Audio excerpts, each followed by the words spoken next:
Muy buenas tardes a todos y todas. Es un honor para mí presentar algo que puede escucharse raro, que no se ha entendido mucho, que es hablar de las instituciones nacionales de derechos humanos desde la lógica del derecho constitucional. Muchas veces se ha hablado de las defensorías del pueblo desde el derecho administrativo, se ha pensado la defensoría del pueblo desde la filosofía del derecho. Desde el derecho internacional hay mucha producción, tanto normativa como de otra índole en materia de instituciones nacionales de derechos humanos, pero pensarla desde el derecho constitucional y desde la aplicación de las garantías que están reconocidas en la Constitución es muy raro. Entonces voy a intentar dividir mi exposición en un primer momento para intentar entender de qué se trata cuando estamos hablando de la Defensoría del Pueblo, aterrizándola a la Constitución del Ecuador, porque su diseño normativo es un diseño un poco diferente a otros diseños normativos de instituciones nacionales de derechos humanos. Luego hablaré de algo de experiencias en la aplicación de las competencias de la Defensoría del Pueblo del Ecuador y finalmente estableceré algunos retos que implican la coordinación básicamente entre todas las instituciones que aplicamos y que utilizamos las garantías constitucionales en el país. La Defensoría del Pueblo del Ecuador se ha constituido como una institución nacional de derechos humanos. ¿Y eso qué es? Muchas personas intentarán darle una explicación a por qué le damos ese adjetivo a la Defensoría del Pueblo. Y creo que tenemos que tomar cada una de las palabras, ¿no es cierto? ¿Por qué institución? Porque es un organismo. Históricamente, las personas se encontraban peleando contra el poder en la construcción del Estado moderno.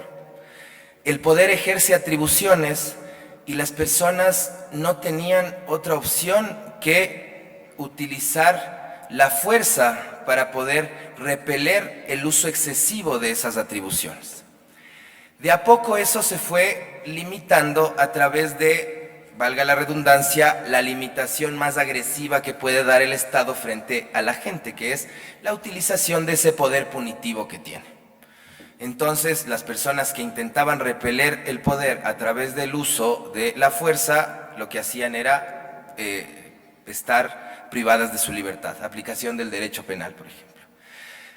Las organizaciones, es decir, los grupos que empezaron a reivindicar derechos, lo que hicieron fue intentar entender cómo evitamos que esto pase, cómo luchamos en contra del poder y no terminamos muertos en el intento, es decir, no terminamos presos o no terminamos en el cementerio luchando por derechos. Y de a poco fueron entendiendo que lo que tenían que hacer era enseñarle al Estado que hay otro tipo de limitaciones. Y este otro tipo de limitaciones se denominaban derechos. Muchas veces hago este símil. ¿Qué pasa cuando una persona que se encuentra protestando afuera del Palacio de Carondelet es privada de la libertad por parte de un agente policial y lo lleva al regimiento Quito II, por ejemplo? Están en un cuarto solo, esta persona atada o puesta unas esposas atrás, de rodillas, y al frente se encuentra únicamente un agente policial con todas sus armas, digamos, o armamento, con todos sus recursos que tiene para poder repeler, y está libre. En ese momento esa persona está ejerciendo una atribución. ¿Qué es lo que le queda para defenderse a esa persona que está de rodillas y con las manos atrás? Que le defiendan desde afuera, que pongan un habeas corpus en ese momento. ¿Puede ser efectivo eso? No. Que se pongan a gritar todos sus amigos de afuera, tampoco. ¿Qué es lo más efectivo para que esa persona pueda luchar contra ese poder que está siendo ejercido en ese momento en donde solo hay dos personas? Que la que tiene la potestad de ejercer una atribución sepa que esa otra persona es un sujeto de derechos. Es decir, que esa persona que está hincada y que tiene los brazos atrás tiene una limitación al ejercicio de su poder que se llaman derechos. Por eso, lo primero que empezaron a hacer las organizaciones de sociedad civil es a capacitar a las instituciones del Estado diciéndoles, oiga, tenemos derechos, la sociedad civil tiene derechos. En general, estas organizaciones no se alcanzan a trabajar en ese sentido. Entonces, la Organización de Naciones Unidas, en el año 1989, dice este ejercicio de promoción de derechos tiene que ser asumido por una institución pública, ¿sí? Y por lo tanto crea algo que se llaman los Principios de París para las instituciones nacionales de derechos humanos, en donde le obliga a los estados a crear una institución pública, autónoma, independiente, que lo que haga sea promover el ejercicio de derechos.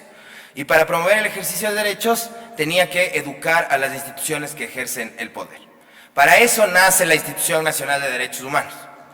De a poco esto se fue implementando a lo largo de América Latina y a lo largo de varios países con la figura o copiando la figura del ombudsman que existía en Europa, ¿sí? Y estas instituciones dijeron no es suficiente estar dándoles cursos todo el tiempo a los funcionarios públicos. ¿Qué tenemos que hacer? Dos cosas más.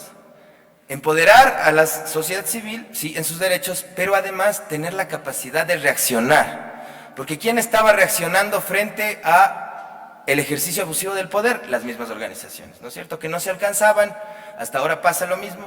Entonces crean una nueva competencia para las instituciones nacionales de derechos humanos que son la competencia de tutela, es decir, la competencia de protección. Una competencia previa, es decir, de promoción, y una competencia posterior a una violación de derechos humanos, que es la competencia de tutela o protección. Haciendo un símil con las garantías jurisdiccionales, tenemos la garantía normativa y la garantía de política pública, que son garantías previas, y las garantías jurisdiccionales, que son las garantías posteriores. La Institución Nacional de Derechos Humanos, por lo tanto, no es una garantía en sí mismo. El hecho de que el artículo 215 constituya una institución nacional de derechos humanos no es una garantía en sí mismo. No es una garantía institucional como algunos teóricos dicen. Es una institución pública que utiliza las garantías ¿para qué? Para obligarle al Estado a cumplir su fin último, que es cumplir y respetar y garantizar los derechos. Esa es la Institución Nacional de Derechos Humanos. ¿Por qué tenemos que entender eso? Porque en el diseño constitucional tenemos básicamente esto. Tenemos una institución pública que lo que hace es promover el cumplimiento de las garantías previas, es decir, la garantía normativa. Nosotros como Institución Nacional de Derechos Humanos estamos metidos aquí en la Asamblea haciendo que toda la producción normativa cumpla con los derechos. La garantía de participación ciudadana y política pública, andamos por ahí en la función ejecutiva haciendo que se cumplan los derechos y diciendo cuidado, si usted incumple una garantía jurisdiccional o incumple un derecho o viola un derecho, le vamos luego a demandar. Y luego lo que hacemos es demandar, es decir, patrocinar las garantías jurisdiccionales. En esa lógica tenemos estas dos grandes competencias, que son competencias de promoción y competencias de protección. ¿Qué normas le regulan a la Institución Nacional de Derechos Humanos? Normas nacionales y normas internacionales. Como normas nacionales tenemos que la Institución Nacional de Derechos Humanos, es decir, la Defensoría del Pueblo, se crea en el año de 1996 a través de una ley orgánica que estuvo vigente hasta el 6 de mayo de este año. Luego se la reconoce constitucionalmente en la Constitución del 98.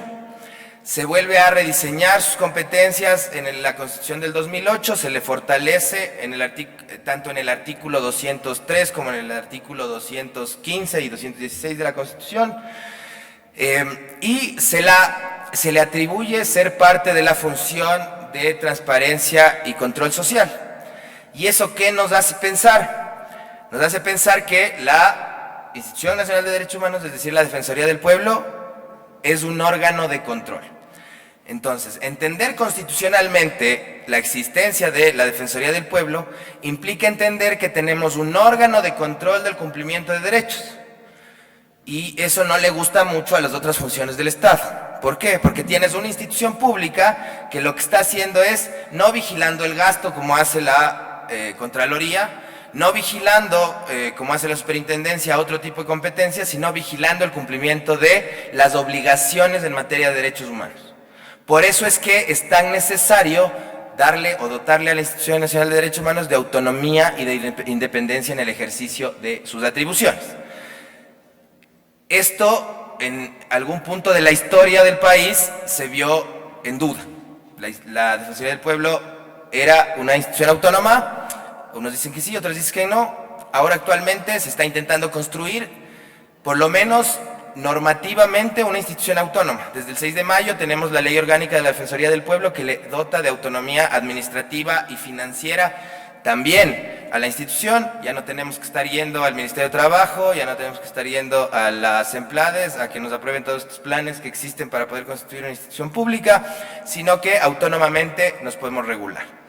Esto es interesante entender, además, en esta lógica transversal de entender el derecho administrativo y el derecho constitucional. Desde las normas internacionales, ¿quién regula las instituciones nacionales de derechos humanos? Los principios de París. Una norma no vinculante desde el derecho internacional. No es una convención, no es un tratado, no es un protocolo, es una norma de soft law, es la palabra técnica cuando hablamos en materia de derecho internacional público, pero que estas reglas, que son reglas morales de aplicación, se han venido cumpliendo a lo largo de la historia desde que se constituyeron los principios de París. Y todas las interpretaciones que le han dado los mecanismos especiales de interpretación que tiene tanto Naciones Unidas como el sistema interamericano a la luz de estos estándares de los principios de París. ¿Qué competencias ya más particulares y cómo aterrizamos las competencias en materia de protección y tutela de derechos de la Defensoría del Pueblo? Básicamente las reducimos en 5. La primera es patrocinar garantías jurisdiccionales. Aquí hay una confusión, digamos, más doctrinaria. Constitucionalmente yo no creo que exista confusión, pero en la práctica sí, sobre si somos o no Defensoría Pública Constitucional. Hemos tenido algunas discusiones con la Defensoría Pública sobre si es que ellos plantean un habeas corpus o si es necesario plantear un habeas corpus, tienen que remitir el caso a la Defensoría del Pueblo. A mí me parece que eso se salda con el entendimiento de cuál es el objetivo de la institución. La institución lo que tiene que hacer es velar por la plena garantía de los derechos en el país, es decir, tiene que pensar en una lógica más estructural. La Defensoría Pública, en cambio, lo que hace es patrocinar casos concretos y garantizar el derecho a la defensa en el país. Pero bueno, una de las competencias del 215 es patrocinar garantías jurisdiccionales. ¿Para qué? Para garantizar el pleno respeto y garantía de los derechos. La segunda es una competencia que a mi modo de ver es una limitación del ejercicio de las competencias de la Defensoría del Pueblo, que es la vigilancia del debido proceso. ¿Para qué sirve? Para nada. ¿Sí? ¿Para qué nos ha servido? Para nada tampoco. Y los recursos que se utilizan en las vigilancias del debido proceso podrían ser utilizados para otro tipo de competencias un poco más efectivas en los casos concretos. Como abogados en libre ejercicio, yo fui abogado en libre ejercicio un gran tiempo en mi vida profesional, pedíamos la vigilancia del debido proceso a la Defensoría del Pueblo y en realidad era tener un espectador más en la audiencia, y cuando la audiencia se declaraba reservada, hasta él lo sacaba. ¿Sí? ¿Por qué es una limitación? Porque muchas veces a quien no le interesa que participe la Defensoría del Pueblo en determinado proceso, en determinado caso o situación, lo que hace es limitarle y decir, oiga, usted lo único que tiene que hacer es vigilar el debido proceso. En vez de ponerse de parte de quién. En parte de la persona que no ejerce el poder. ¿Para qué existe una institución nacional de derechos humanos? Para equilibrar el poder. Porque hay muchas veces que el Estado ejerce el poder frente a otro o particulares ejercen poder frente a otro. Y la institución de derechos humanos lo que tiene que hacer es respaldar a quien no ejerce el poder. Y la vigilancia del debido proceso nos vuelve cómplices muchas veces de abusos del poder. Pero es una competencia que hay que regularla. En la nueva ley se limita la vigilancia del debido proceso a casos estructurales, sistemáticos y de relevancia social. Eso dice la ley. ¿Con qué se come eso? Aún no sabemos, lo estamos intentando interpretar. Les invito a que puedan, si son estudiantes de Derecho, empezar a estudiar qué es la Defensoría del Pueblo, porque nos falta mucho desarrollo doctrinario. Además, lo estamos haciendo desde adentro, pero desde afuera es muy importante hacer. Las medidas de cumplimiento obligatorio. Esto es algo rarísimo en las competencias de una Defensoría del Pueblo a nivel mundial. ¿Qué implican las medidas de cumplimiento obligatorio? Que nosotros podemos emitir una medida administrativa para que nos cumpla cualquier institución pública. Sí, estamos pensando, ¿qué es? ¿Una medida cautelar administrativa? ¿Es una competencia dictatorial de la Defensoría del Pueblo? Porque si yo digo, oiga, a los jubilados no le han pagado $300 millones, y emito una medida de cumplimiento obligatorio y le digo, oiga, Ministerio de Finanzas, destine $300 millones a pagarles a los jubilados desde octubre hasta diciembre, ¿sí? Me la van a tener que cumplir, pero esa medida luego tiene impugnación en vía contencioso administrativa y en algún momento esa medida pudo haber sido ilegalmente emitida y toda la responsabilidad administrativa, penal, civil y todas las que existen recae en quien emitió la medida de cumplimiento obligatorio. ¿Y quién queda mal? Queda mal la víctima, queda mal el defensor, queda mal la institución, ¿sí? Creo que no pensaron bien en el diseño de esta competencia. ¿Por qué? Porque lo que hacen las defensorías del pueblo, al igual que los organismos internacionales de derechos humanos, es ejercer algo que doctrinariamente se llama la magistratura ética. ¿Qué implica eso? Que a diferencia de la magistratura judicial, que se legitima por sus fallos, la magistratura ética, es decir, las organizaciones que ejercen magistratura ética, se legitiman por su capacidad técnica de intervención. ¿Por qué hacemos caso a lo que dice la Comisión Interamericana? Porque a nadie le cabe duda que quien está ahí sabe de lo que está haciendo, sabe lo que está haciendo, sabe lo que trabaja, ¿sí? Lo mismo tiene que pasar en las defensorías del pueblo. A nadie le tiene que caber duda que cuando la Defensoría del Pueblo saque un informe, lo hace porque tiene conocimiento de causa y porque está bien hecho. Pero no porque está obligándome a mí a hacer algo que no quiero hacer y que luego me lo puedo bajar 6 años después y generarle responsabilidad a la institución y que le haría quedar mal a una víctima de violación de derechos humanos. Se deslegitima el informe, se deslegitima la institución, se deslegitima toda la intervención. Paso a la competencia de usuarios y consumidores. Tenemos una competencia amplia de temas de usuarios y consumidores, rara además. ¿Por qué? Porque debería ser otra institución diferente quien maneje temas de derechos de usuarios y consumidores en el país.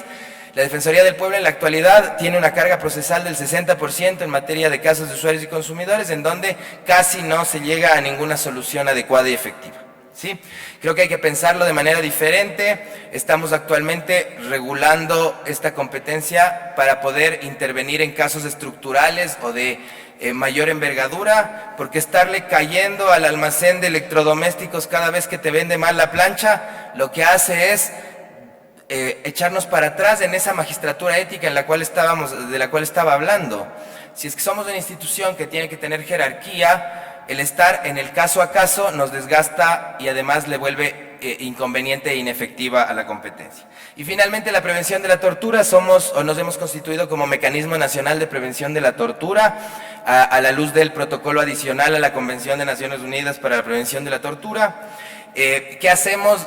Visitas constantes a centros de privación de libertad. ¿Para qué? Para dar recomendaciones al Estado para mejorar la situación de personas privadas de la libertad en instituciones penitenciarias y no penitenciarias. Es decir, también intervenimos en, por ejemplo, centros de rehabilitación de adicciones, orfanatos, etc. Para ir cerrando, tenemos que dejar la lógica de caso a caso y lograr intervenir en situaciones estructurales. Es decir, en el país existen temas fuertes en materia de derechos humanos como violencia sexual a niños, niñas y adolescentes, desigualdad en materia de género, el tema de derechos de la naturaleza todavía está en pañales. Esos temas estructurales son temas que tienen que ser parte de la agenda de la Institución Nacional de Derechos Humanos en acompañamiento a las organizaciones sociales, en acompañamiento a las organizaciones de sociedad civil y a las víctimas de violaciones de derechos humanos, en un trabajo intersectorial, interinstitucional e interseccional. ¿Qué implica interseccional? Pensar que una persona o una víctima tiene varias vulnerabilidades, que una mujer no es violentada por el hecho exclusivamente de ser mujer, sino que también, además de ser mujer, puede ser mujer indígena, mujer discapacitada, mujer adulta mayor, lo mismo una niña o un niño, es decir, trabajar pensando en la integralidad del ser humano. En esa lógica, la tutela o el trabajo de tutela de la Defensoría del Pueblo tiene que pasar no solo por el ejercicio de las garantías jurisdiccionales, sino también por el trabajo de incidencia normativa y de política pública, del trabajo comunicacional, es decir, utilizar la comunicación como una herramienta de tutela de derechos, ¿sí? Y además la educación para poder prevenir las graves violaciones de derechos humanos. La institución de derechos humanos del país tiene que ser integral y la tutela de derechos no pasa exclusivamente por el ejercicio jurisdiccional. Y esto es algo que muchas veces a los abogados en libre ejercicio les cuesta entender, ¿sí? Y finalmente, ¿cuáles son los desafíos de la institución? Tengo básicamente 4. El primero es entender bien cuál es nuestra competencia constitucional y legal de ser delegados en el seguimiento del cumplimiento de sentencias en materia constitucional. Muchas veces nos convertimos en juez y parte. Hay casos en donde nosotros hemos planteado la acción de protección, ganamos la acción de protección y el juez nos dice de seguimiento al cumplimiento de la acción de protección y a nosotros nos deja sin piso porque somos juez y parte. Entonces, el artículo 21 de la Ley de Garantías le da la posibilidad de delegar, 21-22, perdón, no me acuerdo cuál es, le da la posibilidad de delegar al juez el seguimiento del cumplimiento de la sentencia, a la Defensoría del Pueblo y a otras instituciones que puedan cumplir con ese objetivo. Esta segunda parte del artículo es el que el juez tiene que entender cuando la Defensoría esté ejerciendo su competencia de patrocinar garantías, porque si no muchas veces nos deslegitima, nos descontextualiza, ¿sí? Otro desafío es utilizar también y coordinar con la Corte Constitucional esta competencia que tenemos de solicitar la selección de sentencias para jurisprudencia vinculante. Actualmente estamos en un proceso, por ejemplo, para poder intentar entender qué significa el principio de paridad frente al derecho a la igualdad y no discriminación en el ejercicio de cargos públicos. Y es la primera vez que la Defensoría del Pueblo le pide a la Corte Constitucional que seleccione una sentencia para jurisprudencia vinculante. Esperamos que este primer ejercicio de utilización de la competencia pueda servirnos para luego ya generar un proceso constante de coordinación. Y finalmente, el acceso a organismos internacionales. Ya me dicen que no hay tiempo, perdón, generalmente hablo mucho, muchas gracias.